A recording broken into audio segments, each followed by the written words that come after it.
Welcome to the Hyperpolyglot Activist. Learn languages, make a difference. My name is Dr. Carlos Yebra Lopez, and today we're going to discuss a crucial topic, which is the propagandistic exploitation of the notions of Barakah and Jihad. Allow me to share the screen to explain these notions. This presentation is about how both notions apply to the so-called terrorist attacks of Madrid and Barcelona, respectively. If you're not familiar with these, first of all, let me discuss the Madrid attacks. On March 11th, 2004, several coordinated explosions targeted the Cercanías commuter train system of Madrid, killing 193 and injuring over 2,000. The perpetrators were loosely associated with Al-Qaeda. Now, these were the Madrid attacks. And then on Wednesday, August 17th, 2017, ISIS-related Younes Abu Yaqub drove a van into dozens of pedestrians in the iconic Ramblas of Barcelona, killing 15 people and injuring over 130. Later, 5 attackers from the same group ploughed into people on the promenade in the nearby town of Cambrils, killing 1 and injuring 6. The attacks totaled 16 deaths and 170 injured people. So these were the Barcelona attacks 13 years later. In my book, Understanding Spanish Jihadist Terrorism, whose discussion you can access by clicking on the link above, I discuss extensively the ideologies used in Spanish mass media press to frame these attacks, particularly how metaphors were instrumentalized in this effort. Of course, these metaphors include the idea of Barakah, but they're mostly focused on jihad. You can read chapter 7 of this book completely for free by clicking on the link in the description. Now, the religious concepts, as I said, I'm going to discuss are Barakah and Jihad, and these are not separated in their propagandistic exploitation. Rather, the successful propagandistic exploitation of Barakah, apropos the Madrid and Barcelona attacks, I argue, is contingent on the successful propagandistic exploitation of Jihad. Let's talk about Barakah first. Now, Barakah is an Arabic term, right, based on the 3-consonantic root, ba, ro, ka, and this Arabic term is used for divine blessings that bring abundance and well-being to all aspects of life. Now, there are different meanings associated to Barakah in Arabic. The first one, which you can see on the left, is an-nama wa ziyada, which means growth and increase. So when something has barakah, it grows and increases. The second meaning is al-istimrariya, or continuity. That's why the Arabs say ibtarakat as-sama, when the rain keeps on coming and coming. This is taken from the noun barakah, right? So it can also refer to natural phenomena. And finally, the third meaning of barakah is something that remains in its place as though it sticks. This is why the words ibtaraka al-jamal, the camel has kneeled, is used as the camels, when they kneel, they stay in their place, right? So it's something that sticks, something that stays. So it can be any of the three: growth or increase, something that comes down as a natural phenomenon like the rain, or something that sticks and stays there, like a camel when kneeling. If we go to the Quran, we will find references to this notion in a number of places. This is not an exhaustive list, but it is a representative one, meaning the main places where this notion appears are mentioned in this slide. So barakah can apply to sacred places, right, to the blessed surroundings like Al-Aqsa, to the prophet lineages as a divine favor, as a barakah that is bestowed upon families, to the coming of the Quran itself, which is a book said to be full of blessings, of barakah. The rain, of course, as we already mentioned, which is life-giving and blessed. And it can also be the coming down of a sacred time. So in this case, a night full of divine blessing, the night when the Quran was revealed. So we can see that Barakah can descend upon places and time. Now contrast this with the way it is used for propagandistic purposes by José María Irujo in Spanish mainstream media El País, the day of the Barcelona attacks, the day after. It says, the Barakah ended yesterday on the Las Ramblas of Barcelona.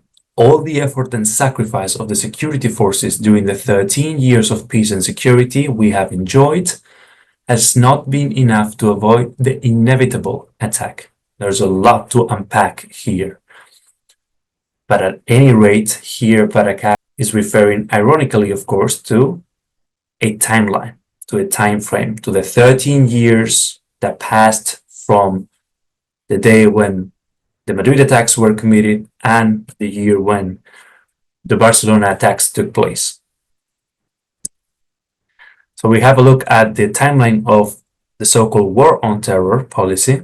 We can see that this is a policy that begins with 9/11, whereupon George Bush declares the war on terror and the US invades Afghanistan. And then 2 years later, we have the Iraq invasion, which is supported by the UK and Spain.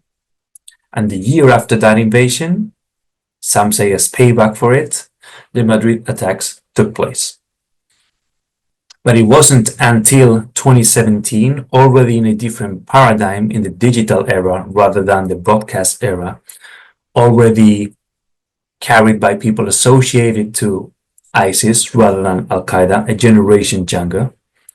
13 years later, as I said, the attacks take place in Barcelona. And what this journalist is saying is that that space between 2004 and 2017 was a barakah from the so-called jihadist terrorists themselves. But this interpretation of barakah only makes sense against the backdrop of this Islamophobic understanding of jihad, which is the idea that, as Robert Spencer says, jihad is a quote-unquote permanent war that excludes the idea of peace, but authorizes temporary truces related to the political situation. So this is what we see here. The journalist in question is conceptualizing this barakah as a temporary truce to an otherwise structural war. This, of course, is propagandistic because it has nothing to do with the doctrine of barakah as established in the Holy Quran. Rather, it perverts each and every of its pillars for propagandistic purposes and then disseminates that latter understanding. So, for instance, whereas in the source domain of barakah, we see that this is a blessing that can only come from Allah subhanahu wa ta'ala alone, according to the journalist's interpretation, it was a decision of the so-called jihadist terrorists. Therefore, it comes from humans as opposed to God. Whereas in the source domain of the Quran, we see that this barakah can be spiritual as well as material in the form of rain, camel kneeling down, etc. We see that in the propagandistic exploitation of this notion, it has turned into a superstition. It was a matter of luck, the fact that Spain did not receive any so-called jihadist terrorist attacks for 13 years. Whereas barakah can be multiplicative, can make things grow and increase, as we saw before. According to this journalist, this multiplicative power of barakah is false. And barakah is a pantomime, it is a facade, it is a temporary truce. And whereas barakah can be transmissible in the doctrinal interpretation, it is something fatalistic, according to the journalist. Sooner or later, the attacks in Spain were going to take place again. That is the implication. And so the ideological implications of framing the source domain along the lines of the target domain that you can see on the screen are that we are ironizing about peace in Islam as something that is marginal or belongs to a certain strand like Sufism, but it's not intrinsic to it. And then we are conceptualizing, Islamophobically so, jihad as perpetual warfare, a mitigated struggle for global domination where barakah is just a temporary truce. So that's how the propagandistic exploitation of Barakah takes place. And then, as we saw, it is premised itself on the propagandistic Islamophobic interpretation of jihad. What is jihad according to the Quran? It comes from the verb jahada, which means to struggle, right? That struggle can take place in many different forms. It can be violent, it can be non-violent, it can be something as simple as the struggle to become a better person. As you can see on the screen, it makes sense for Ahmed to say, my jihad is to shatter myths with dialogue. You can argue my jihad is to make a good presentation today, etc. So this is very different from the way in which this notion is nonetheless instrumentalized in Spanish mass media press and other countries' media for sure, but we're focusing today on Spanish mass media press. You don't need to know Spanish for you to understand that the only interpretation of jihad that you can see here is jihad in terms of violent struggle, in terms of war, not just defensive, but more than anything else, offensive. So here, for instance, the main book says La Jihad in España, Jihad in Spain, the obsession to reconquer Al-Andalus, right? So it is clearly an offensive war. It's nothing so-called jihadists are defending against, but rather they're going on the front foot to try and conquer Al-Andalus just because, according to this ideological implication. The most authoritative work up to date on the Madrid attacks is Fernando Reinares Al-Qaeda's Revenge. If you go to the original version, which is the Spanish one, the title is different. The title says Matadlos, meaning kill them, which is a direct reference to the so-called verse of the sword in the Quran, which is 9:5, Surah 9, Ayah 5. We'll go into that later on. So again, if we go ad fontes, if we go to the sources in the Quran, we can see that jihad can be spiritual striving, as in a moral or ritual or inner effort. Can also be authorized combat, as in defensive warfare and certain ethical limits. It can be a communal duty, can be a fard kifaya, or it can refer to specific campaigns that are nonetheless context-bound. These are not carte blanche military commands. And that's where the verse of the sword comes in, 9:5. So we can see that there is a whole continuum rather than a binary. Don't think too much about the graphic appearance of this schema. Think of it as a continuum rather between major or spiritual inner jihad and minor or armed struggle. Jihad al-Akbar and Jihad al-Ashkar.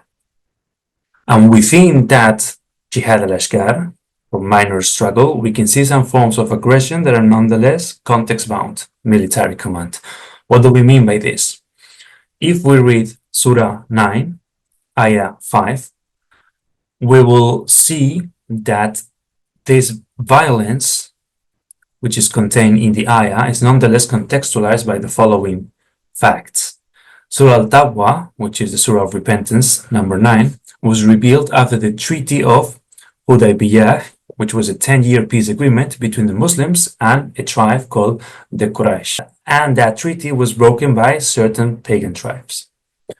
So the ayat that came right before 9:5, 9:1 to 3, declares a dissolution of those treaties with the specific Arab pagan tribes who had violated peace terms. And 9:4 exempts people who did not break the treaties from the violence described and enshrined in Surah 9, Ayah 5. So Surah 9, Ayah 5 applies only to hostile groups who had committed treachery, not to all non-Muslims or polytheists. That is the surah that says, kill them wherever you find them. Hence the title of the book by Fernando Reinares, Matadlos, which means kill them. Yeah, kill them, but not innocent civilians. Yeah, kill them, but not indiscriminately, blanket authorization to do so. Kill them meaning those who had broken a treaty and committed treachery in that specific historical context, not all non-Muslims or polytheists. However, in the Spanish media press, the only interpretation we see of the notion of jihad is along the lines of Fernando Reinares. See here, for instance, you can see as soon as March 14th, 2004, meaning just a few days after the Madrid attacks, the headline says, in the crosshairs of jihad, en el punto de mira de la jihad, meaning Spain is in the crosshairs of jihad. What does that mean? It means that jihad is a military form of struggle exclusively. And then you can see that Al-Qaeda is linked to the Islamic jihad. Again, what we're doing here is we're taking the source domain of jihad in the Quran and we are perverting its meaning in the interest of an Islamophobic political agenda. There where jihad is spiritual, we turn it into exclusively military.